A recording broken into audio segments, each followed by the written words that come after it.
അസ്സലാമു അലൈക്കും വറഹ്മത്തുള്ളാഹി വബറകാതുഹു.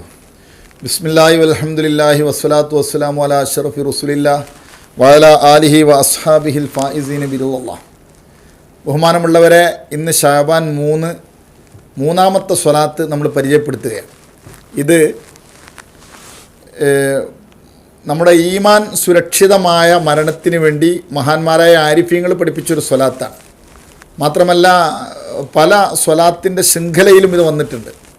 വളരെ മനോഹരമായ സ്വലാത്ത്, നമുക്കൊക്കെ പരിചയമുള്ളതാണ്. ചെറിയ ഒരു വാക്ക് അതിൽ കൂടുകയുള്ളൂ. ഞാൻ പറയാം: അല്ലാഹുമ്മ സ്വല്ലി അലാ സയ്യിദിന മുഹമ്മദിൻ വഅലാ ആലിഹി വസ്വഹ്ബിഹി ബി അദദി കുല്ലി ഹർഫിൻ ജറാ ബിഹിൽ ഖലം. ബി അദദി കുല്ലി ഹർഫിൻ ജറാ ബിഹിൽ ഖലം എന്നത് മാത്രമേ അവിടെ കൂടുകയുള്ളൂ. നമ്മൾ സാധാരണ മറ്റുള്ളതൊക്കെ നമുക്ക് പരിചയമുള്ളതാണ്. അല്ലാഹുമ്മ സ്വല്ലി അലാ സയ്യിദിന മുഹമ്മദിൻ വഅലാ ആലിഹി വസ്വഹ്ബിഹി, അതിൻ്റെ അർത്ഥം അറിയാമല്ലോ. ബി അദദി കുല്ലി ഹർഫിൻ ജറാ ബിഹിൽ ഖലം, അള്ളാഹുവിൻ്റെ കലമ് എന്തെല്ലാം അക്ഷരങ്ങൾ കൊണ്ട് നടന്നിട്ടുണ്ടോ ആ അക്ഷരങ്ങളുടെ എണ്ണത്തിന് തുല്യമായി മുത്തുനബിയുടെ മേലിലും കുടുംബത്തിൻ്റെ മേലിലും അനുയായികളുടെ മേലിലും നീ അനുഗ്രഹം ചൊരിയണേ.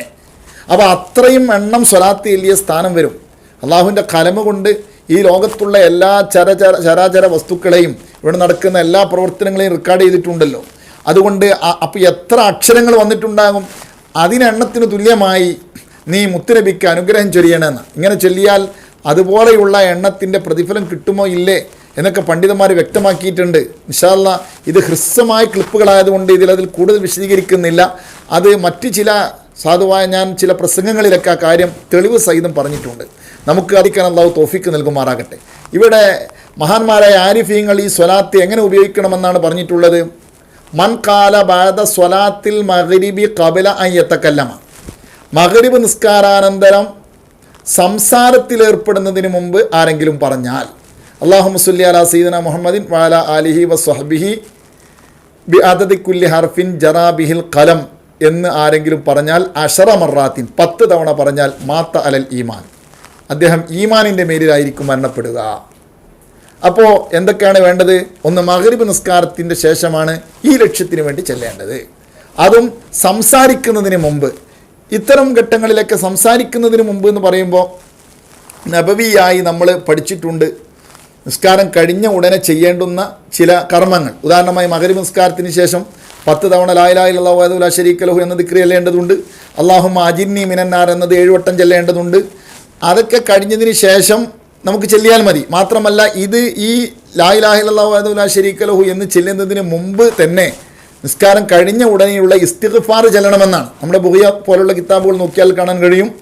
ലാ ഇലാഹ ഇല്ലല്ലാഹു വഹ്ദഹു ലാ ശരീക ലഹു എന്ന ദിക്ർ കാല് അത്തഹിയാത്തിൽ എങ്ങനെ ഇരുന്നോ ആ ഒരു സ്ഥാനം പോലും തെറ്റിക്കാതെയാണ് ചെല്ലേണ്ടത് എന്ന് പറയുമ്പോൾ അതിനു മുമ്പ് നിസ്കാരം കഴിഞ്ഞ ഉടനെയുള്ള 3 ഇസ്തിഗ്ഫാർ ചെയ്തത് കൊണ്ട് ആ സമയം തെറ്റിപ്പോകുമോ ലാ ഇലാഹ ഇല്ലല്ലാഹു വഹ്ദഹു ലാ ശരീക, അത് തെറ്റുകയില്ല.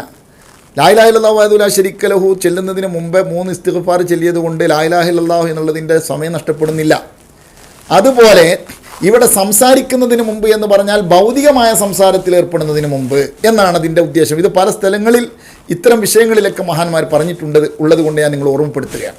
അതുകൊണ്ട് ആ ദിക്റുകളൊക്കെ കഴിഞ്ഞതിന് ശേഷം ഇസ്തിഗ്ഫാറും ലാ ഇലാഹ ഇല്ലല്ലാഹു വഹ്ദഹു ലാ ശരീക ലഹു അല്ലാഹുമ്മ അജിർനി മിനന്നാർ ഇതൊക്കെ കഴിഞ്ഞതിന് ശേഷം നിങ്ങൾ നിസ്കാരത്തിന് ശേഷം ഉടനെ ചെല്ലേണ്ടുന്ന ദിക്റുകളൊക്കെ കഴിഞ്ഞതിന് ശേഷം ഒരു 10 തവണ ഈ സ്വലാത്ത് നിങ്ങൾ ചെല്ലിയാൽ തീർച്ചയായും നമുക്ക് ഈമാനിൽ മരണപ്പെടാൻ കഴിയുമെന്ന് മഹാന്മാരായ ആരിഫീങ്ങൾ പഠിപ്പിച്ചതായി ബഹുമാനപ്പെട്ട ഹദ്ദാദിൻ്റെ ശറഹിൽ ഞാൻ കണ്ടിട്ടുണ്ട്. അതുകൊണ്ട് ഇത് നമ്മൾ ഉപയോഗപ്പെടുത്തുക. അല്ലാഹു സുബ്ഹാനഹു വ തആല നമുക്ക് തൗഫീക്ക് നൽകുമാറാകട്ടെ. അസ്സലാമു അലൈക്കും വറഹ്മത്തുള്ളാഹി.